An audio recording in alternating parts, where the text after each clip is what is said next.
aqui de novo. Marcela. Oi, Tatilane.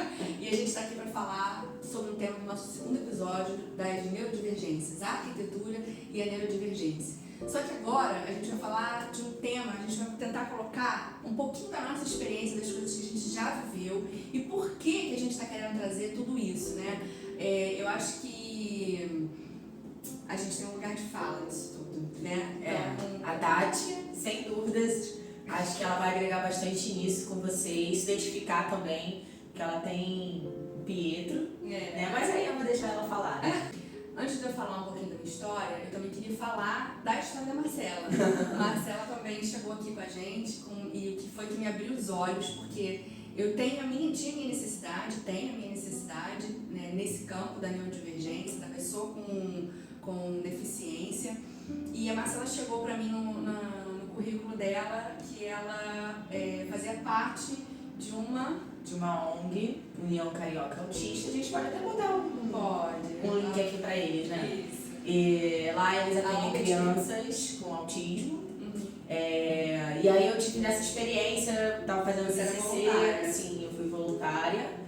Hoje eu participo eventualmente, assim, quando tem alguma demanda que é grande, eles precisam de alguma ajuda. Mas você foi para lá para poder pegar a experiência e informação para o seu trabalho final da faculdade. Isso. Foi mais o meu campo ali de pesquisa, de observação também. Comecei a estudar essas estratégias que a gente começou a falar no início do primeiro episódio, né?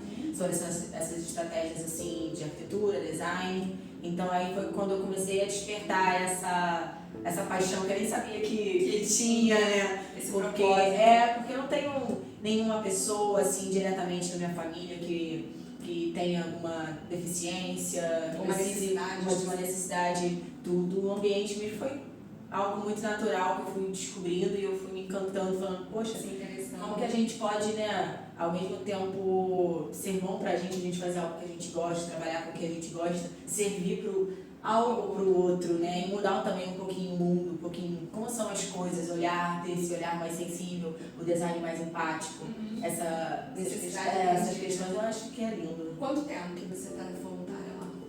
Foram quase 2 anos, assim. E agora você está eventual? Quando tem lá, porque rola bazar beneficente, né? Aí eu vou lá, vejo as araras, vejo as roupas que dá pra gente colocar, expor, né? Outras a gente acaba doando, porque tá com alguma coisinha. E a ONG que atende as famílias, atende as crianças. Criança infantil, sim. Aí lá tem terapia ocupacional, tem fono, tem a psicopedagoga.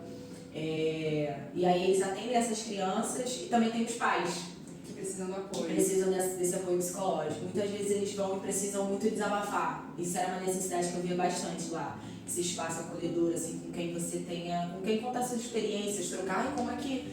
Porque autismo tem muito isso, né? Ele tá indo super bem, daqui a pouco ele desregula e aí você tem que começar tudo do zero. Ou às vezes a medicação não foi como esperado e aí você tem que recomeçar. Tem essa questão de... E você acha que o ambiente era propício, assim, acolhedor, a estrutura, com a sua visão de arquitetura? Hoje, assim, é um ambiente que poderia muito ser melhorado, arquitetonicamente falando, né? As cores, mas eu acho que por conta de ser uma ONG, né, também influencia bastante. Então, eles precisam de ajuda. É muito legal hoje, porque já se passaram alguns anos, né? 3 anos mais ou menos. É muito legal quando eu vou lá visitar, que tem sempre alguma coisa nova. E tá muito bonita, assim, cada um vai ajudando, né? A gente vai no tempo, então, por que não ajudar também, né?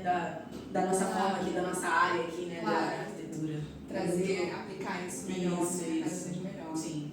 E você, Tati? Falei muito aqui do meu trabalho voluntário, que realmente é uma coisa que me toca, assim, acho que tem muito sentido. Mas a Tati também traz a vivência dela. Que também não deixa de ser voluntária. Eu sou uma mãe atípica. O Pietro é cadeirante, ele tem paralisia cerebral, tem 4 aninhos, é a paixão da nossa vida. Sempre chega aqui no escritório com várias novidades dele. Sim. E a gente está vendo uma evolução absurda na vida do Pietro. Ele nasceu prematuro e ele nasceu já com diagnóstico de paralisia cerebral. Então ficamos com ele na UTI 4 meses. nessa vivência, descobertas, o que ele ia evoluir, né? Tinha possibilidade dele não sobreviver ao parto, mas nasceu com vida e foi seguindo 1 mês, 2 meses, 6 meses. No 4º mês a gente recebeu alta e ele veio para casa e começaram as nossas vivências de verdade com aquele bebê. E você já tinha tido experiência assim com uma outra pessoa? Nada. Você veio assim, Caiu. novidade, Novidade. né? Novidade total. Nada. Como foi? Nunca tive experiência com nada, até porque as coisas da psicologia em si não tinha contato nenhum. Tinha alguma coisa de vivência, por exemplo, no meio social que eu vivia, dentro da igreja, a gente tem algum contato, a gente tem alguma coisa, mas não era nada muito, meio que eu vivia. E conviver com um filho, conviver com um bebê, né? O quanto que a vida mudou. Seu primeiro neném também. Primeiro filho. Sua primeira experiência como mãe. Mãe, com filho especial, com mãe atípica, com todos aqueles transtornos que a gente vive de primeiro momento de família. Mas a gente passou, né? Passou essa fase e a gente, cada vez que ele crescer, cada vez que ele vai passando, mudando de fase, de vida, é uma fase que é um desafio pra gente também, né? Ele passou da fase onde a gente tinha que viver muito tempo com ele no hospital e a gente via já dali as dificuldades para a criança que precisava de um atendimento neurológico específico. E a questão da mobilidade, como é que é? Da mobilidade é agora, né? Porque ele agora tá maior, né? Cresceu, não dá mais para ficar levando no colo. Então, ele anda com a cadeira de rodas dele, ele ainda não conseguiu assimilar o movimento da cadeira de rodas. Então, a gente precisa conduzi-lo nos momentos. Então, ele não tem ainda a independência da cadeira, então a gente leva. Mas também vocês estimulam isso nele, né? O tempo todo, o tempo inteiro. É muito legal essa questão. Nele, os estímulos, de quanto mais independência a gente tem, a gente consegue dar, né? O Pietro também, ele é uma criança que tem uma sensibilidade sensorial muito grande, muito grande. Ao toque, ao ouvido também. Um barulho regulariza, aliás, um barulho desregulariza e o som regula ele, né? Então, se tiver um som cadenciado na batida, e ele vai no movimento do corpo, e ele entende, ele assimila aquele ambiente. Se tiver algo muito desordenado, muito estímulo, ele também desordena. Então, apesar de ele ter uma noção espacial também, né? Por exemplo, dentro e fora, porta aberta, ele vê porta aberta, ele quer sair, ele quer entrar. Ele se locomove com o quadril, né? Ele sentado no chão e ele se locomove sozinho assim. Então ele anda pela casa o tempo todo, né? Ele se locomove pela casa o tempo todo assim. Então ele abre a porta com o pé, fecha a porta com o pé. Quando ele quer colo, ele sabe pedir, esticar a mão. Então ele tem essa noção dessa profundidade, do alto, do baixo, o que bate na cabeça. Então, e agora ele está começando a soltar mais palavras. Ai, meu Deus, eu quero ser uma mãe.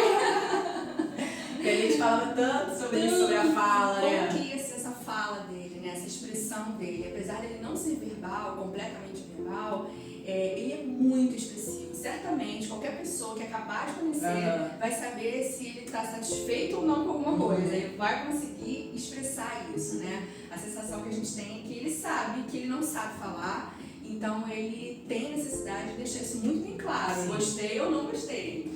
E ele começou com a primeira palavra dele, balbuciando mamá, mamã, mamã. E hoje ele fala mamãe, até que ele soltou minha mãe. O papai, ele fala mais ou menos. Cacai! Solta um cacai pra lá. Mas ele tem conseguido expressar com mais palavras, né? O tanto que a gente estimula ele, né? Mais o pai que estimula, né? De tanto falar no ouvido dele. Mas a gente percebe também que isso influencia, né? Como o meu comportamento influencia também o comportamento do Pietro. O Renato é um pai mais agitado, falante, gesticula, se movimenta mais. Então o Pietro acaba absorvendo muito isso dele. Eu tenho com ele um jeito mais calmo, né? Mais manso, às vezes até muda. Às vezes até evito de falar. E ele já vai entendendo com quem ele está lidando. Ele já assenta, ele já tem uma outra regulagem comigo. Outra postura, né? Outra postura. E é exatamente assim com o ambiente da casa. Ele pede para ir para a sala, ele pede para ir para o quarto. Então, quando ele está muito agitado, ele quer dormir, quer se regular, ele quer ir embora para o quarto dele, quer ficar no cantinho dele. Então, são ambientes da casa que a gente agora vai precisar se adaptar mais ainda, porque vem aí um andador. E esse andador, a gente vai precisar se adaptar a esse andador da casa, né?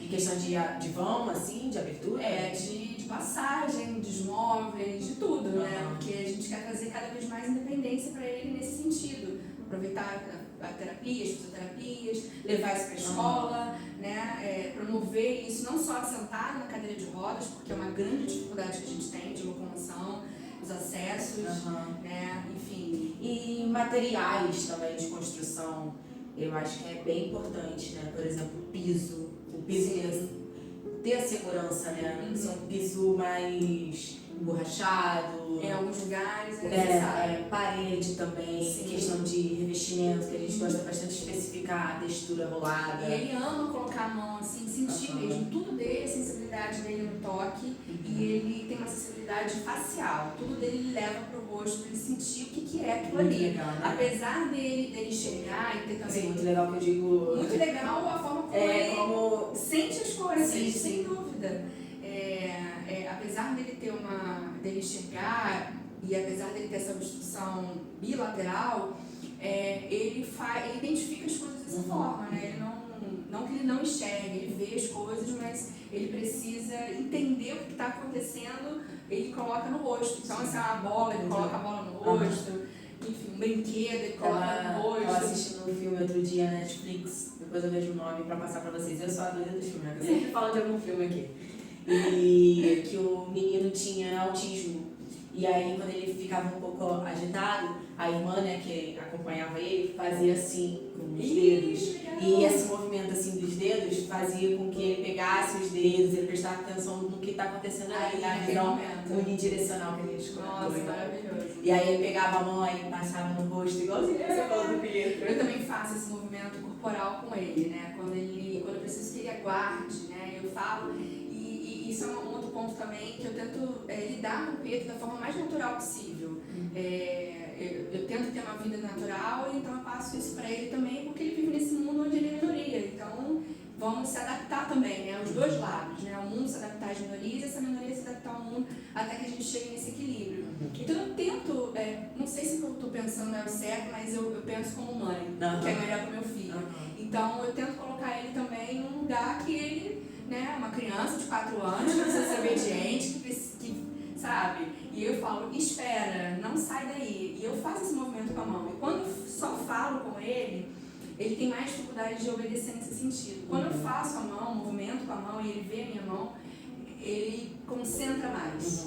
Exatamente. É o movimento do seu corpo também que indica algo para ele, né? Ele pode capta fazer aquilo como realmente uma informação. Mais informação. O que é que ela está falando? Para parar. Apesar dele não obedecer muito, não. Ele fazer o que ele quer. Uma criança, né? Eu estou falando de uma criança de 4 anos, tem as suas vontades, e fico muito feliz que ele faça as pirraças dele, que ele tenha as vontades, que ele demonstre essas vontades, porque eu vejo o quanto que ele... E é o jeito dele. É o gênio dele, né? É a vontade dele. Então, enfim, eu brinco com ele que ele não tem nem 1 metro ainda e já quer mandar em mim. Mas aí eu acho que é justo da mãe. Justo da mãe, verdade. Mãe coruja é assim.